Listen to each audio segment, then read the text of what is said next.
Thank you, Tom. It is a privilege to be with you today on behalf of Palo Alto Networks. With nearly 40 years of experience as an IT professional, business leader, and more recently government executive, Tony Scott has spent his professional life translating technology know-how into a strategic vision for some of the most notable institutions over the last half-century. Tony's experience in the private sector has proven invaluable to his role as our nation's third Chief Information Officer. Under Tony's leadership, OMB has reaffirmed its critical role in enhancing federal network security, coordinating closely within the Executive Office of the President and across the interagency to strengthen government-wide processes for developing, implementing, and institutionalizing cybersecurity policies and best practices. Through key initiatives like the Cybersecurity Implementation Plan, OMB has brought much-needed attention to federal cybersecurity gaps and emerging priorities, while establishing clear recommendations and deadlines for key deliverables and elevating accountability for implementation to the senior-most levels of the federal government. Additionally, Tony has placed particular emphasis on workforce development. Through the Cybersecurity National Action Plan, he recognizes an acute need to recruit, train, and retain individuals with the skill sets needed to address an increasingly diverse and complex cyber threat landscape. As Tony has often said, strengthening the security of our federal networks, systems, and data is one of the most critical challenges facing our nation, and I cannot envision a leader more suited to usher in a new era of responsible government cybersecurity. Ladies and gentlemen, please join me in welcoming the Chief Information Officer of the United States, Mr. Tony Scott. Thank you. Well, good morning. I'm going to wander back and forth a little bit. It helps me talk, and I can look at you eyeball to eyeball versus staring in the lights. It's really good to be here. Thanks, everyone, for all your help, particularly the sponsor companies that have been here, the people who work on our federal systems. I think we've made really good progress in the last year or two. But what I want to talk about this morning is the path forward, because there's a ton of work left to do, obviously, and sometimes it's not always obvious what the next set of things need to be that we should be working on. So I wanted to outline a couple of thoughts this morning for how I see a viable path forward. And I want to talk about three paradigms that I think have to change for us to dramatically improve cybersecurity. And I'm speaking mostly about the federal government, but I think some of these obviously apply across the board. And these three paradigms are, in my mind, in their existing form, fundamental blocking points for the kind of progress that I think we have to make. Now, the first one is technical. If you think about the basic architecture of how we build systems and how we've built them for the last 35 or 40 years, we're using better forms of the same kinds of components and putting them together in largely the same ways as we did 25, 30, 40 years ago. You have a processor, microprocessor of some kind. You have memory, you have storage, you have networking, you have software, you have an operating system. And there have been advances in each of those components over the years, but the way we put them together and the basic architecture of them is something that's now, well, half my age at least. And all of these things were designed at a time when we didn't face the kinds of challenges that we have today. And so I think it's a legitimate question for us to ask, is that architecture still one that's viable? It's certainly been a great boon to everything that we do. It's gotten cheaper and cheaper and cheaper. It's provided more and more and more horsepower. It's provided tons of benefits over the last several decades. But there's something in the inherent design that I think is missing, which is security by design, security built in the pieces so that when you put them together, you end up with something that's inherently designed for the world that we live in now. And by and large, what we do today is put those things together and then surround them with security software and monitoring and other tools to try to protect this assemblage of stuff that we've put together. That's the basic sort of model for what we do today. And it's kind of airbagging and bubble wrapping an architecture that's now pretty old. Most of the components aren't self-aware, aren't able to communicate to the other components, their health, their status, their security posture, or a whole bunch of other things that in a different design model you'd really want to know. It's kind of like driving a car down the road and not knowing whether you've got bald tires or, the oil pressure is, low or, the brakes aren't working or whatever. That's kind of the model that, all of this stuff inherently is put together with today. There's no secure by design in the model itself. And that's a fundamental issue at the end of the day, and a design paradigm that I think has to change. And there's a lot of good R&D going on, by the way, to try to change that model. The main design feature, or one of them, is to get increasingly more horsepower. This is the thing that's driven us over the last several decades, and maximum interoperability. And so what we get is components that are easily plugged in together. You can put anybody's disk drive with anybody's compute platform. You can attach almost any form of storage.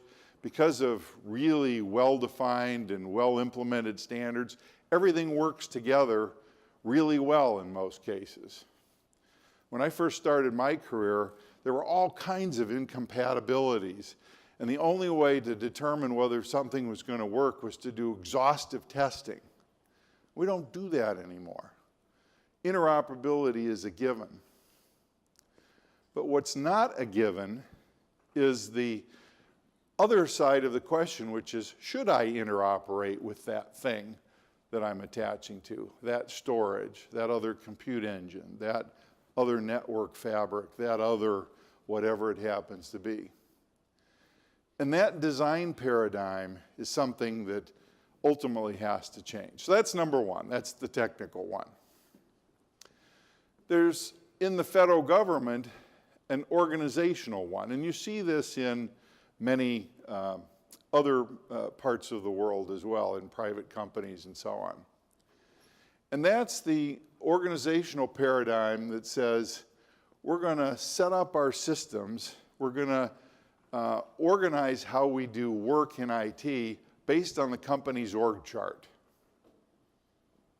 And if you look at the technical architecture of how systems and applications and infrastructure are implemented in many, many organizations, but specifically the federal government, you could figure out what the org chart looks like from that technical diagram. In our case, it's every federal government, every subcomponent of every major agency designs and implements its own thing. Now, we're starting to change that with programs like Einstein and CDM and so on, where there's some common capability across the federal government. But by and large, 95% of what we do exactly mirrors the org chart of the federal government of the US. And in a digital world, that just doesn't make sense anymore. We're expecting, the Marine Mammal Commission to do the same kind of job as the DoD does for protecting its systems and its networks. That's an example from my friend Michael Daniels, by the way. But it just doesn't make sense anymore. And that's a paradigm that has to change. We have to move to a world, I think, where there's a lot more shared, scalable, well done, well architected, and well implemented platforms for cybersecurity. And I think we have to question, at the end of the day, what the mission of IT in an agency should be. And I'd submit that, by and large, what it should be focused on is the very specific and more narrow set of things that are core to its mission, and not on doing the, bricks and mortar of, basic networking, basic desktop support, and so on. And I'm not arguing that there should be one for the whole federal government, but there doesn't need to be the thousands that there are today. It's not only inefficient, but it just doesn't work that well. And it creates way too many challenges in terms of implementation. So that's the second paradigm. The third paradigm that has to change is the way we fund IT in the federal government. Today, there's about 7,000 or so programs on the civilian side of the federal government that get funding from Congress in one form or another to do the work that they do. And built into every one of those is a little allocation for IT. And usually it's just enough to keep that set of systems and capabilities and infrastructure in that agency on life support. Here's a couple of breadcrumbs, keep feeding the existing sort of capability. But it's rarely enough to upgrade or replace and modernize what's there. And when you have that kind of world, you're giving yourself a life sentence to live in yesterday's world, to live in times past, to live in times of old information system economics. And in a world where about every 5 years or so you can get double for what you can get about double for every dollar you spend. If you've missed 4 or 5 of these 5-year upgrade cycles, you're spending 5 to 6 times or 10 times more to keep old stuff going than you would if you could upgrade or modernize. So there's not even a good economic argument to do this. Those that think they're saving money by not upgrading are deluding themselves. But that's the paradigm that we've been living under. And so we have to change that. Now, the good news is we've been working with, in a bipartisan way with our Congress people, and there's been 2 bills introduced this year, the IT modernization effort and the Move It bill. Those are going to come together and provide some mechanisms to begin to break that paradigm. And the basic idea that we're trying to foster and support is get us on a continuous upgrade, continuous improvement sort of model. Put the funding in place so that IT can keep pace with modern times and not continue to live in this static world of the past. And make no mistake about it, there was a tremendous investment in IT many decades ago in the federal government. And it kept going on for a while. But a lot of that, flattened out or dropped off in the last couple of years. And just to give you some sense of how acute the problem is, I went and talked to a couple of our key suppliers who provide storage, compute, and network capability for the federal government. And I asked them to tell me what's going end of life in the next 3 years.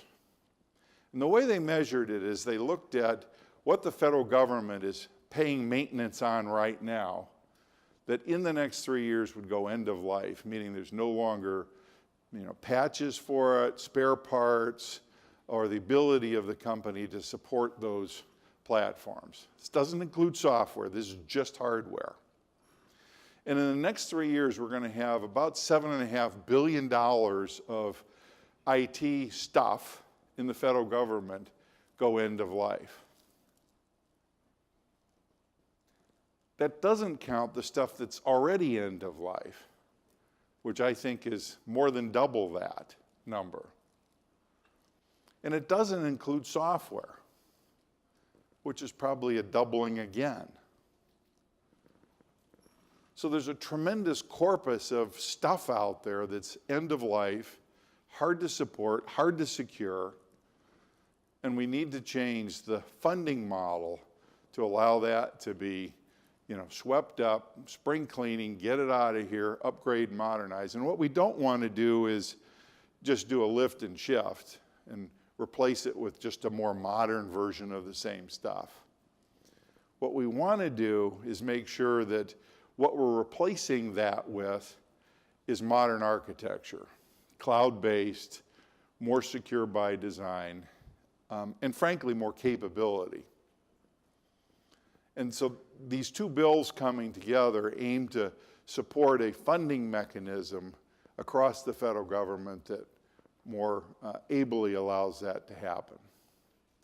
So I think these are three important paradigms that we've lived under for a long time, but really need to change.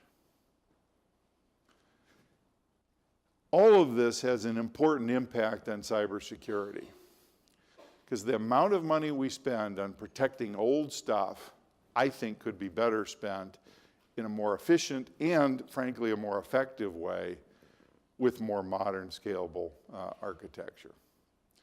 So that's my pitch. Wherever you are in the ecosystem, whatever part or role you play in supporting our federal government, whether you work for a supplier or you work in the federal government or you're a consultant, I'd welcome your thoughts on this, because I think this is one of the most important issues facing our country today. As our federal government digitizes, we need new modern capabilities on new modern platforms that are more secure and more capable and more efficient. And I think we could take either a lot of cost out. We spend a little over $80 billion a year on IT right now that we know of and can count. We could either be getting a lot more for that $80 billion, or we could be saving a lot of money. And both of those, I think, are important goals. So let me just stop there, and I'll take any questions or observations or comments you might have. We have microphones here and there, I think, and maybe even a roving one as well. And anybody that would like to ask a question or make a comment, I'd be happy to. Thank you. Questions can be asked, again, in note cards in the middle of the table if you wish to remain anonymous, or by microphone. We do have 2 standing mics here if you'd like to ask questions. Thank you for your great opening remarks, Tony. Oh, Hello. Your voices, but you can't always tell where they're coming from. How are you, sir? Hi. Thank you very much for everything you're doing for all of us. Appreciate it. Can you just discuss IT supply chain and the challenges that you face with respect to all the little things that are built into these systems, and how they could be manipulated and rogue, if you will, and just can you just describe what you all are doing in that regard? Thanks. Sure. So this is more and more and more something that's on everybody's mind, is the supply chain risk. And it's not just hardware, it's software, it's how things are put together, it's the whole ecosystem and life cycle. When you think about how we've traditionally done IT, and you think about the business processes that we've used to put it in, and you look at it carefully from a cybersecurity perspective, you see all kinds of opportunities that if you were a, let's say, meaningful actor, you could figure out a way to insert yourself. So I think there's been a lot of focus, and appropriately so, on sort of hardware supply chain. But frankly, I'm just as concerned about software, and I'm just as concerned about the processes that we use to put it together. And I think we need to work across all of those fronts. I worked at General Motors in the 2000 to 2000 timeframe, and it was after a huge effort had come underway around Six Sigma and quality process improvement and so on. And if you remember at the time, you know, the car industry had a really bad reputation. The quality of American cars was terrible. You know, everybody thought, you know, the parts are bad, the way the things are put together are bad. You know, there's just all kinds of issues. And through a bunch of really great efforts at that time, the whole manufacturing sector across the US got together and focused on quality improvement, Six Sigma and quality process improvement, the Baldrige Award and so on. And within a period of time, you know, we lifted American manufacturing quality immensely. I think we need that similar kind of thing in the cybersecurity space. And it's not just hardware, where a lot of the focus has been, although that's really important. It's how the whole thing works. It's how it's put together, supported, even end of life will make a big difference in terms of you know, this area. And so I'm working with NIST and others to try to see what we can do to sort of create that same sort of dialogue and movement and address the broad scope of the problem. Hi, Tony. Thank you for your service. Charlie Tupizza with the Global Forum to Advance Cyber Resilience. I have a question, observation. One, thank you for your focus on the mission, and we think that the organization should really be focusing on their outcomes of the customers and the taxpayers versus the security. And I'm wondering, and also thank you for your mention of continual improvement. This is really important. Everything that we do, we have to be thinking about continual improvement. I have a question about strategy. We were talking about design, and I hear people talking about baking things in, designing things in. I'd just like to have you make a comment about strategizing before you design, and also have you address the workforce. You didn't mention the workforce. I'm on a working group for the NICE, and Yes. you didn't mention the workforce. I'd just like the strategy and workforce, please. Sure. Well, two really important points for sure. Yeah, I totally agree with you. Having a strategy and having a goal and a destination in mind is a really important part of the fabrication of what you do and how you do it. And I'm probably remiss in not mentioning that. The people thing is probably the single most important piece of this. I saw Karen Evans here earlier. Karen's just doing great work on, you know, helping build workforce, and something Karen helped, you know, get a lot of this started when she was working in prior administrations in terms of improving cybersecurity and so on. We owe a lot to her and others who she worked with and who followed her in terms of, you know, really making a point of the importance of people in this equation. We have a number of things in our CNAP plan that improve, you know, funding for scholarships, that create more opportunities, and I think we actually have a lot more to do. So, post the CNAP, we've been spending some time on the question of what else can we do in this workforce space, and there's been a number of really good ideas generated. One of my biases in this particular space is there's been a strong focus on, I'll say, core cybersecurity professionals, of, you know, people who can, you know, turn the knobs, dial the dials, you know, install, upgrade, support, you know, the monitoring and all of those kinds of things. But I think we need to also widen our lens a little bit and look at an even broader picture.